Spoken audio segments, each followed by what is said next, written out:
Good morning, fellow road warriors. That's what we are, road warriors, skunks, thieves, and bandits, or something like that. Penny sniffers, I don't know.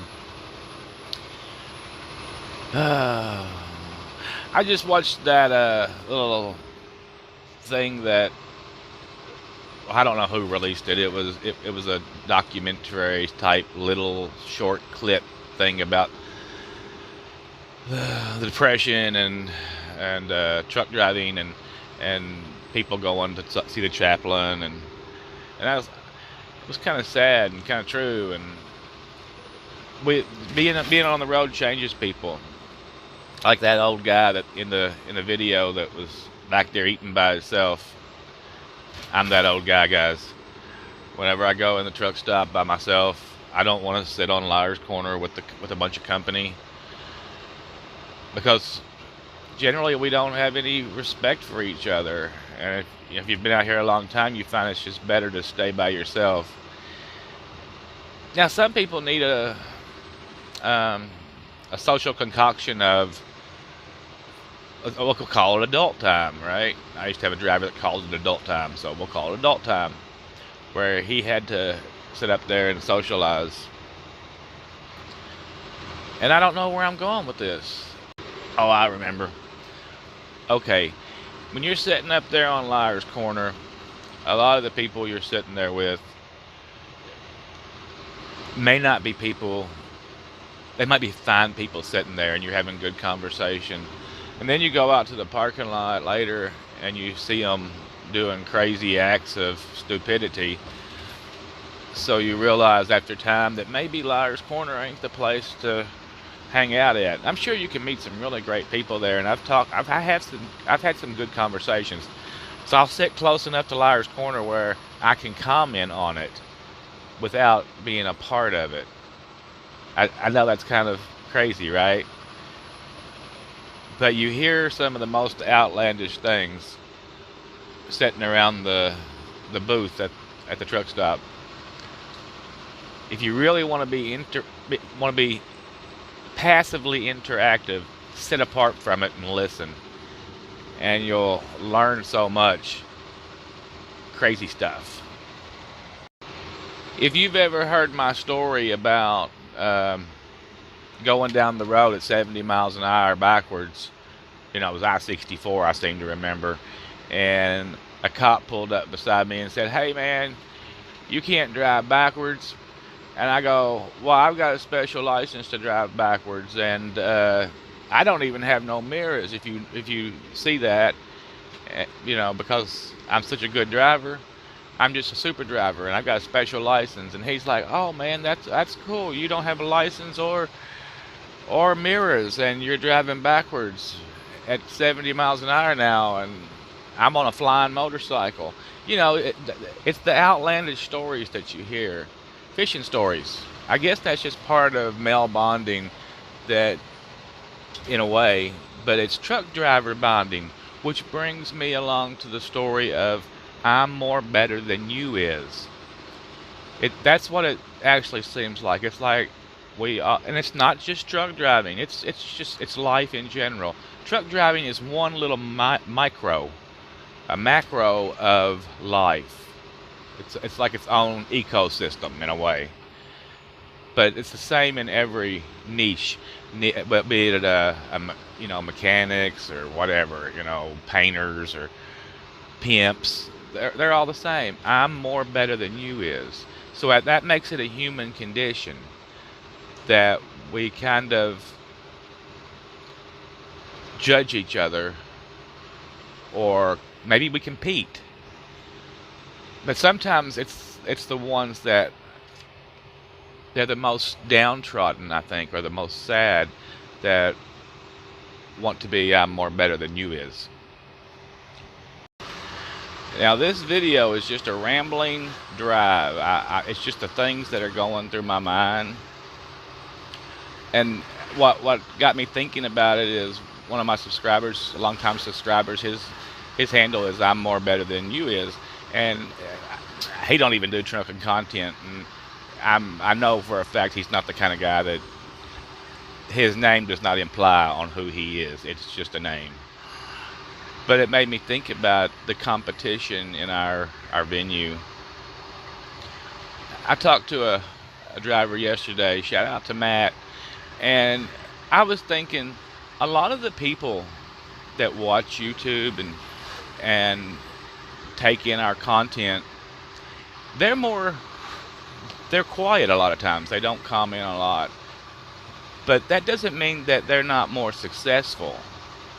You know, if it, I've always thought in life, I don't have to be number one. I'm totally happy with number 7 or 14 or 29th. I don't care. Because if you're number one, then everybody's gunning for you. I can still feel like I'm number one in my world. And I am. I'm number one in my world. But my world consists of me because I'm a soul entity floating in a void because I don't intermingle in a lot of ways. So I'm happy with that, whatever the outcome. Sometimes I'm number 100 in my own little void, and I'll dig my way out. My competition is against myself. It's not against anyone else. But I do believe competition is a great thing because it brings innovation. And innovation is spectacular. It's brung us everything. You know, everything in the world. Oh, that's not my turn. It's the next right. So I do support it. But when you tie that with our niche of YouTube truck drivers, the number ones in our niche aren't the number ones in life. They're just number one in our niche. But a lot of times truck drivers want to follow someone, and they think that everyone must be successful if you're number one in YouTube. And I think that's so far from the case. And I'm not trying to single anyone out or anything at all. I'm just saying a fact that other truck drivers, if me and the girl was talking about it before, we've talked about it a lot of times, but we've never spoke on it. And so I'm going to, if you're on YouTube, when people, excuse me, when you come to YouTube, a lot of times you come here for information. Like if I want to repair my lawnmower, I'll look up lawnmower videos on that specific brand, and I'll consume all of the content on how to fix that particular product, and I'll find one that fits my vernacular. So someone that speaks like me and I can understand easily, and I'll try it. The guy that's really technical and goes into crazy details, I'm like, I don't care about the schematics of this thing. I just want to know how to fix it, right? If you can see it done, then you can do it yourself. It's a matter of replication. Now in trucking, everybody is seeing, I've always said there's 100 ways to skin a cat, and there is. Or maybe there's just 2 or 3 that are really good. But the people that you watch in any venue, be very careful about their success ratios. You know, if they've been really successful, and I mean long-term success, then if you're watching people that are not successful, you're following a model for failure. Now you might watch them for entertainment because everyone has a specific amount of entertainment value that is great. You take it how it is. You don't have to accept it as fact. So that's kind of what I'm saying. When you're watching us on YouTube, we're all fallible. Every one of us make mistakes. Every one of us have made mistakes. We will make more mistakes. Most of us have been through a bankruptcy. Some of us have lost businesses because of bad life decisions. We've been through wives, we have lots of failure in our life. And we don't put everything out here in the open and go, you know, we might put a pretty picture on it, is what I'm kind of trying to say. It doesn't mean it's actually always that way. Because life is hard, and like that old guy that's sitting at the truck stop away from Liar's Corner, he's done experienced a lot more than the people that's sitting on Liar's Corner. So maybe he don't want to hear their stories anymore, because he's realized that keeping his own counsel might be a much better path for him to follow. You know, it's like noise. It's just noise. People that live in big cities, they hear noise all the time. They couldn't handle living in the country because it's quiet. The truck stop is that way too. Sitting on Liar's Corner is the noise in a big city, and and sometimes you have to separate the wheat from the chaff. So that's why we sit apart from everyone. It's not because we feel better or bigger or badder, but it might be because we feel like we've already sit on Liar's Corner and it's a useless place to be. So I'm equating YouTube to Liar's Corner at the truck stop. Oh, that's a pretty good crossover there. Liar's Corner and YouTube. Never thought about it that way, really. But that's the way it just came out in my head. See, sometimes I get lost in my own thoughts, and I just ramble. And I probably won't even cut this up and try to make it sound coherent, because that's how my head works. It just goes round and round on these issues. Anyway, maybe I'll talk some more, and maybe I won't. But back to the premise of the video. Truck driving, just like if you are, oh God, my mouth. Anyway, truck driving, I don't care. Or if you're working on an oil derrick, or if you're a horse wrangler or a bull wrangler, or whatever, life is hard. There's many hard professions. Trucking isn't. Its sole proprietorship is not the only one that's hard on everyone. But it is, because of the solo nature of it, it does, it will cause mental damage to anyone. Being alone for so many years, for so long, it does definitely cause mental damage.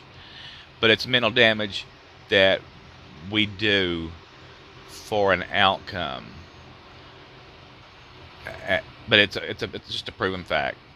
We become antisocial. That doesn't mean we're insane.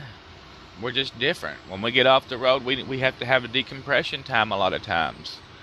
And everyone has a different level of success at it. I don't care how hard you work.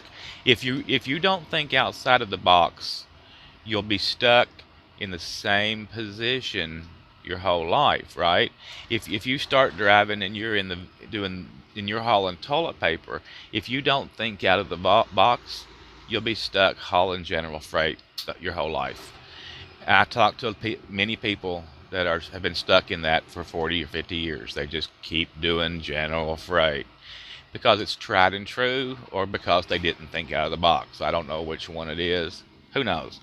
But it's the same way if you move into the reefer area, or even the flatbed or the step deck, or you've moved your position to a better position, but it doesn't mean you're still not in a box. I don't care if you've went and put on a bunch of trucks, you can still keep yourself in a box. So thinking out of the box and always thinking ahead while preserving your current box is essential, in my opinion. Now, these are just my opinions, and that doesn't mean anything. So please don't anyone take it that I'm telling anyone what you should do. But with that being said, I'm telling you what to do to think out of the box. When I say preserving the box, if if you're whatever you're doing, you want to keep yourself in good standing in that arena, but you still want to go forward with learning new things and maybe making a step. Now, if you move out of one area into another, now you're the new guy on the totem pole again or whatever in that arena, and now you're not I'm more better than you is, because you have to learn everything about that before you can move out of that box. Maybe it's kind of good to keep ourselves in that position so we learn and grow and are always an ever evolving creature.